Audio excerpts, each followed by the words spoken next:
We will be reporting on how a neighboring country has concluded a currency swap, finally betraying the US and choosing to become a successor to China. It has been revealed that the neighboring country had agreed to extend the renminbi swap with China just 2 days after being rejected for an extension of the dollar-denominated swap at the US summit. On the surface, this is an extension, but in reality, it means that the neighboring country has voluntarily chosen to become an economic successor to China. We will take a closer look at the facts and timing of this incident.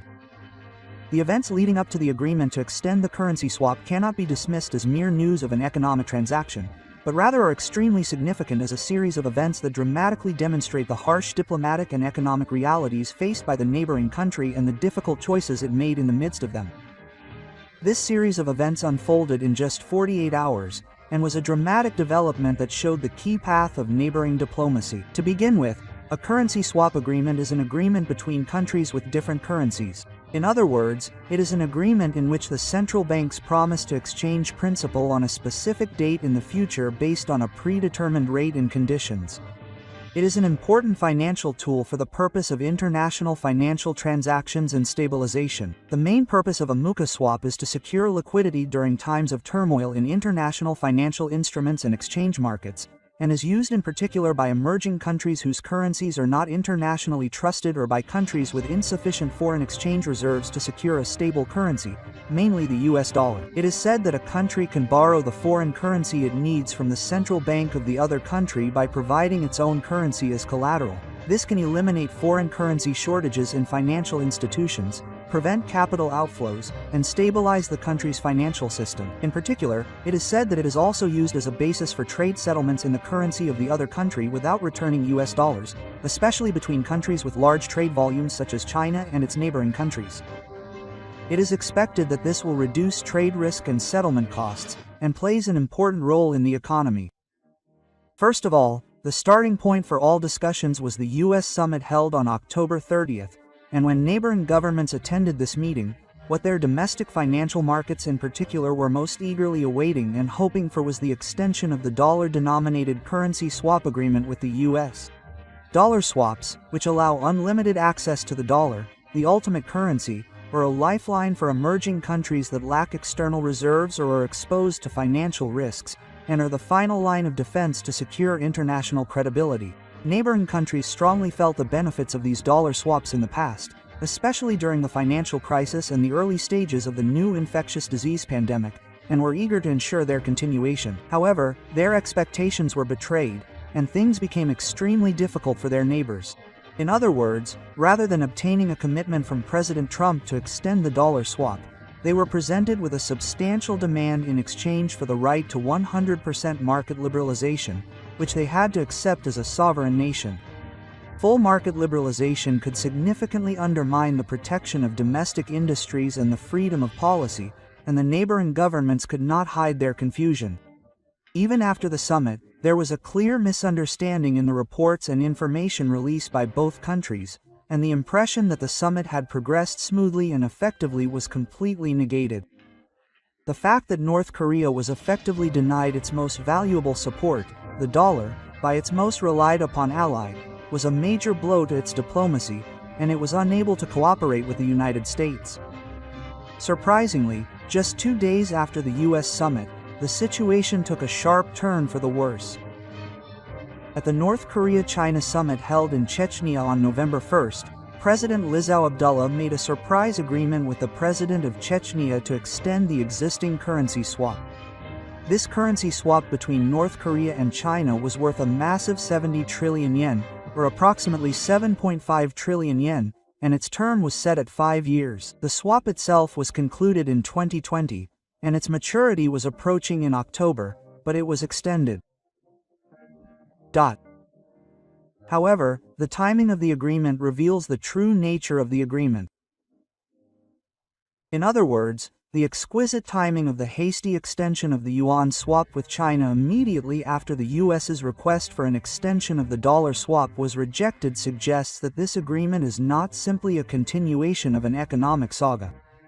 From a diplomatic perspective, it is clear that the neighboring country had no choice but to turn to China, as it had no other option but to rely on China to fill the gap left by the shortage of supplies that had arisen as a result of the neighboring country having decided that it had been abandoned by the United States or had rejected American demands. The neighboring country's presidential office gave a formal explanation for the extension, stating that it would stabilize the financial markets of both countries and increase trade, strongly emphasizing economic necessity and importance.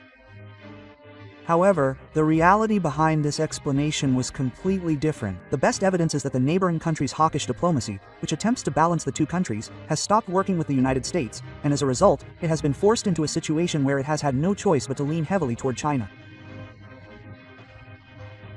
This means that the neighboring country has fewer and fewer places to rely on. The fact that it has had to rely on the swap of yen and renminbi, which is considered to have low credibility in the international arena, as compensation for being denied the swap of the international hard currency, the dollar, highlights the neighboring country's economic vulnerability and diplomatic isolation. The dramatic developments over the past 48 hours symbolize a structural turning point as neighboring countries increasingly rely on China's economic power in search of economic realism amidst a growing distrust of their Western allies. This extension is not simply a financial agreement.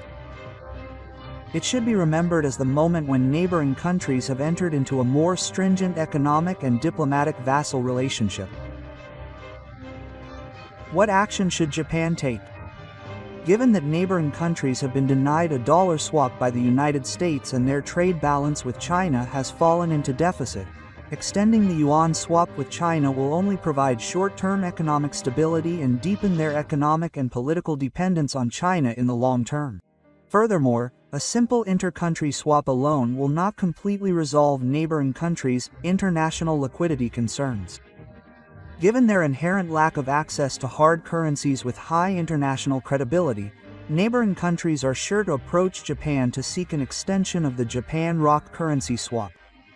Furthermore, the terms strategic partnership and cooperation on future issues, used by neighboring countries in their major diplomatic relations, are essentially based on the logic of pragmatic diplomacy. This refers to a consistent pattern of behavior in which the other country is used only when it maximizes economic and political interests at the time, and when problems arise, historical issues are brought up to foster domestic discontent. Japan must not be misled by this series of behavioral principles. Japan should not try to extract advantageous terms by exploiting the urgent situation of its neighboring country, but should respond calmly and with a distance based on consistent national interests and principles. The current Japanese Prime Minister Takaichi will surely cut ties. Japan must not respond emotionally to the cold and pragmatic diplomacy of its neighboring country. It should prepare a strict conditional response based on principles and national interests, after fully understanding the neighboring country's past behavioral patterns. The best strategy for Japan is for Japan to take the initiative and demand a genuinely forward-thinking and trustworthy intention to build a relationship, rather than acting in response to the neighboring country's demands.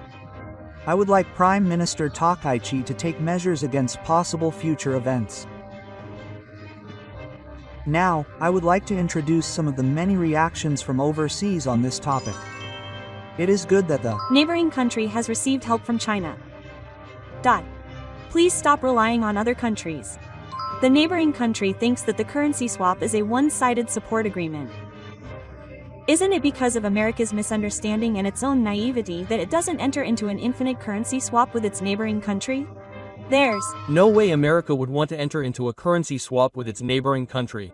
The currency can only be used within the neighboring country, and there's no use for it even if it receives it. It's because they have no intention of keeping their promises in the first place that they've fallen into this situation. The neighboring country's head thinks that what's yours is yours, and what's yours is theirs. I don't think they'd want to have nothing to do with such a country. Please get along with China. The neighboring country has no choice but to be absorbed into China.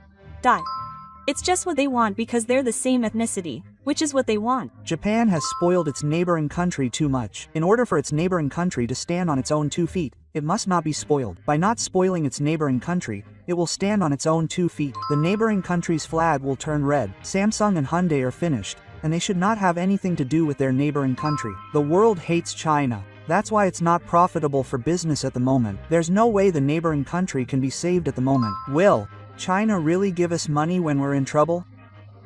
And how do we convert swords into dollars? That's all the reactions. This incident clearly shows the diplomacy of our neighbors, and the reactions of our neighbors were astonishing. My thoughts on the channel are that there's no need to help a country that only cozies up to Japan when it's convenient for it. I'm looking forward to Prime Minister Koichi's response. I love Japan. If you like, please let me know your thoughts. Thank you for watching until the end. See you in the next news.